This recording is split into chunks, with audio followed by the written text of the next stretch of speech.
Next is efficiency. Efficiency क्या होता है? अगर मैं आपको जनरल एग्जांपल देती हूँ पहले एफिशिएंसी को एक्सप्लेन करने के लिए, कि सपोज करो अगर मैंने आपको 100 रुपीज दिए फॉर द शॉपिंग, मैंने आपको कहा कि इन 100 रुपीज में आप जितनी शॉपिंग करना चाहते हैं आप कर लो, तो आप क्या करोगे? सबसे पहले आपका क्या गोल होगा?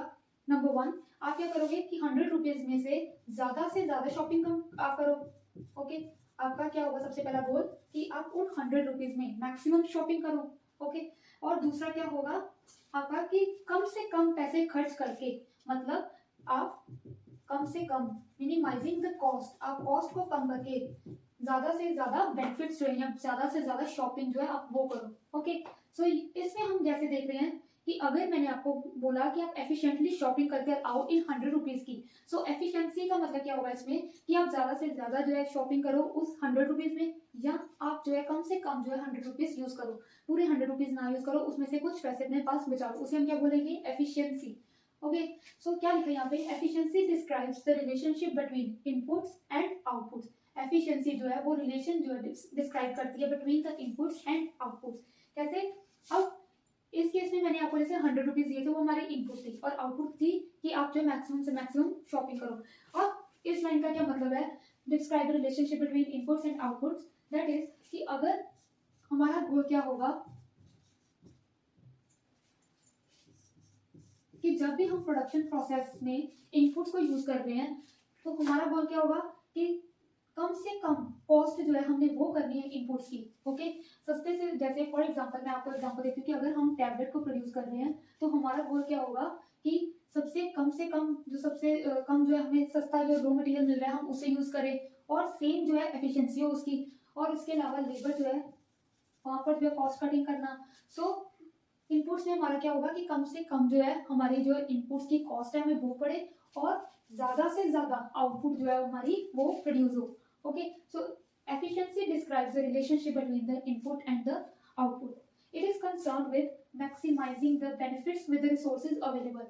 अगर मैंने आपको कुछ रिसोर्सेज दे दिए, तो हमारी एफिशिएंसी कैसे इंप्रूव होगी कि हमारा क्या होगा? मेन गोल क्या होगा कि उस रिसोर्सेज जितने भी हमारे पास अवेलेबल है, तो उन रिसोर्सेज से ज्यादा मैक्सिमम से मैक्सिमम बेनिफिट अवेल करना।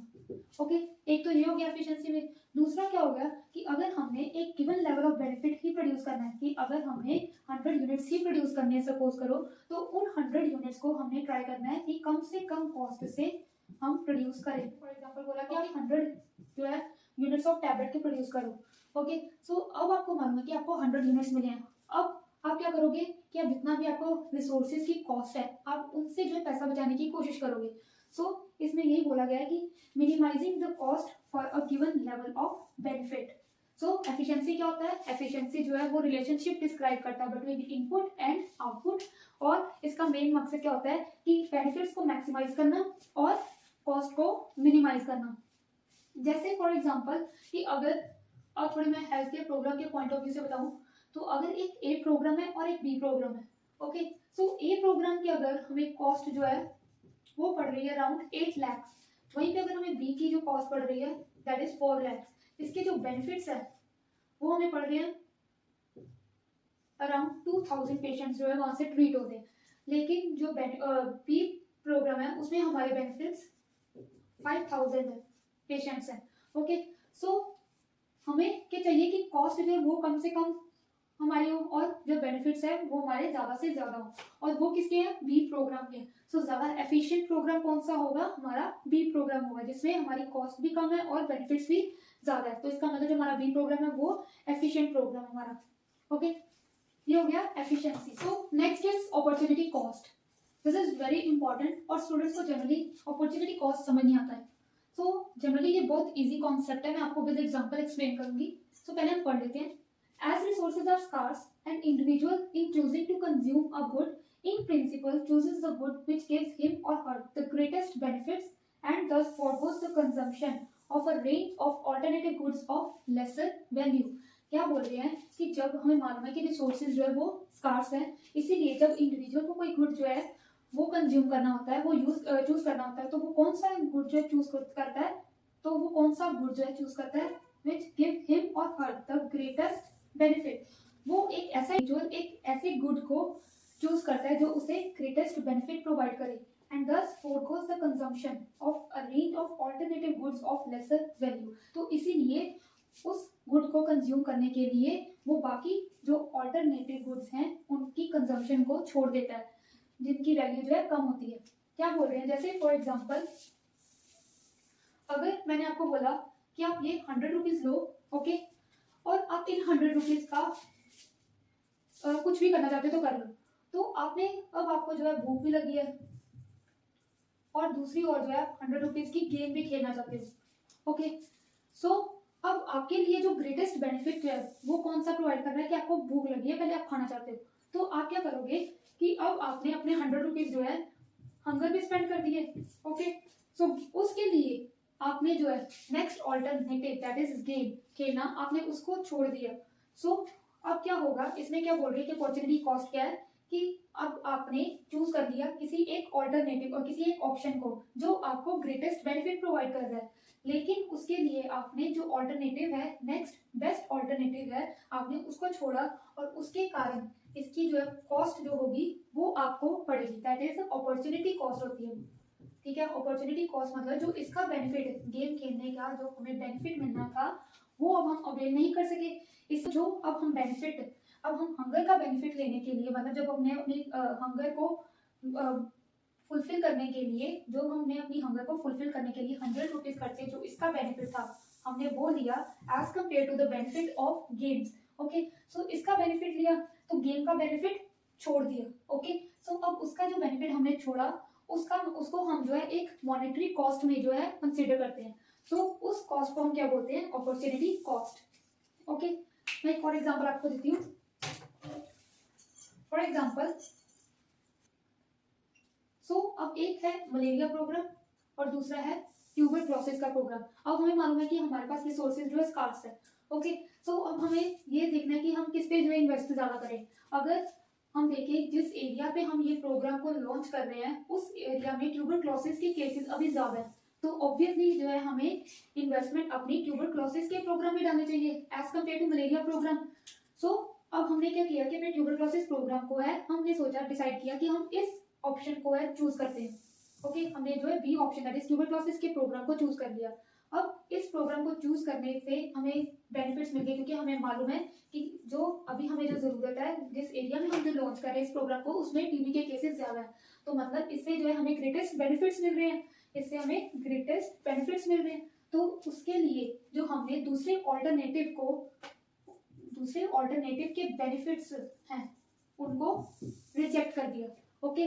सो इस जैसे इस प्रोग्राम से जो मलेरिया कंट्रोल हो सकता था उसे हमने अभी के लिए जो है रोक दिया, ओके। वो हमने बेनिफिट्स अभी नहीं लिए, तो उन बेनिफिट्स को जब हम नहीं लेते तो उसे हम एक cost as a cost consider करते हैं और उस कॉस्ट को हम क्या बोलते हैं, अपॉर्चुनिटी कॉस्ट, ठीक है। अब क्लियर है आपको ये कि अपॉर्चुनिटी कॉस्ट क्या होता है कि जब भी हमें मालूम है कि रिसोर्सेज जो स्कार्स है और इंडिविजुअल को जब ये चूज करना होता है कि हमें गुड को कंज्यूम करना है, तो वो उस गुड को जो चूज करेगा जो हम उसे जो है ग्रेटेस्ट बेनिफिट प्रोवाइड करेगा, तो उसके लिए जो उसने नेक्स्ट बेस्ट ऑल्टरनेटिव है उसको अवॉइड कर दिया, फॉरगो कर दिया, and thus forgoes the consumption of a range of alternative goods जिनकी अभी के लिए जो उसके लिए लेसर वैल्यू है, of the lesser value, okay. So opportunity cost क्या है? It is the value of the benefit to the next best alternative। जो next best alternative था, जैसे इस केस में मलेरिया प्रोग्राम था और उसके जो बेनिफिट्स थे उस बेनिफिट्स की कुछ वैल्यू होगी जो हम कंसीडर करते हैं एज अ मॉनेटरी वैल्यू जो है होगी, और मतलब हम वो वैल्यू उस बेनिफिट्स को वे नहीं कर सके तो उस वैल्यू को हम एज अ कॉस्ट मानते हैं, that will be a opportunity cost. Clear है यहाँ तक आपको अपॉर्चुनिटी कॉस्ट क्या होगा? सो नेक्स्ट अब हम समझते हैं कि इकोनॉमिक्स क्या होता है, okay. So economics is a social science. Social science means कि कोई भी ऐसी स्टडी जो डील करती है विद पीपल, जैसे उनके टेस्ट या प्रेफरेंसेस को स्टडी करना, उनकी डिमांड को स्टडी करना, तो that is why economics is a social science that studies individual and group decision on how to use the scarce resources to satisfy their needs and wants. So economics क्या होता है, individual और group decisions को study करना, जो हम जब हमें मालूम है कि रिसोर्सेज हमारे पास स्कार्स हैं, मतलब हमारे पास इतने रिसोर्सेज नहीं है लेकिन हमारी जो डिमांड है या नीड्स या वांट्स है वो अनलिमिटेड है, तो उस केस में जब हमें मालूम है कि डिमांड जो है वो अनलिमिटेड है हमारी, तो उस केस में हमें कुछ डिसीजंस लेने पड़ते हैं। और उन डिसीजंस की स्टडी करना उसे क्या बोलते हैं, economics. Economics concerns about the allocation of the scarce resources among the competing demands. अब क्या बोल रहे हैं कि इकोनॉमिक्स क्या होता है, अब हमें मालूम है कि डिमांड जो है वो बहुत ज़्यादा इंक्रीज हो गई है वो, तो इसीलिए रिसोर्सेज हमारे स्कार्स हैं, अब उन्हें कैसे एलोकेट करना है, हमें कहाँ से जो है ज़्यादा कॉस्ट पड़ रही है या कहाँ से हमें ज़्यादा बेनिफिट मिल रहा है, उन सभी को कंसीडर करके जो हम ये डिसाइड करते हैं कि हमें अपने स्कार्स रिसोर्सेज को कैसे एलोकेशन करनी है उनकी, उसे हम क्या बोलते हैं, वो हम कैसे करते हैं, इकोनॉमिक्स से। ओके, जैसे हमें मालूम है हेल्थ केयर के केस में भी अगर हम देखें, अब जैसे हम हेल्थ इकोनॉमिक्स पढ़ रहे हैं तो हम हेल्थ केयर के रिलेटेड क्यों क्यों इकोनॉमिक्स पढ़ रहे हैं, क्योंकि हमें ये भी मालूम है कि हेल्थ केयर सेक्टर में जो हेल्थ केयर डिमांड्स है वो भी इनफाइनाइट है। ओके, लेकिन हमारी जो रिसोर्सेज है, जो रिसोर्सेज जो हेल्थ केयर के लिए अवेलेबल हैं वो फाइनाइट है, मतलब वो इतनी ज़्यादा अवेलेबल नहीं है as compare to the health care demand.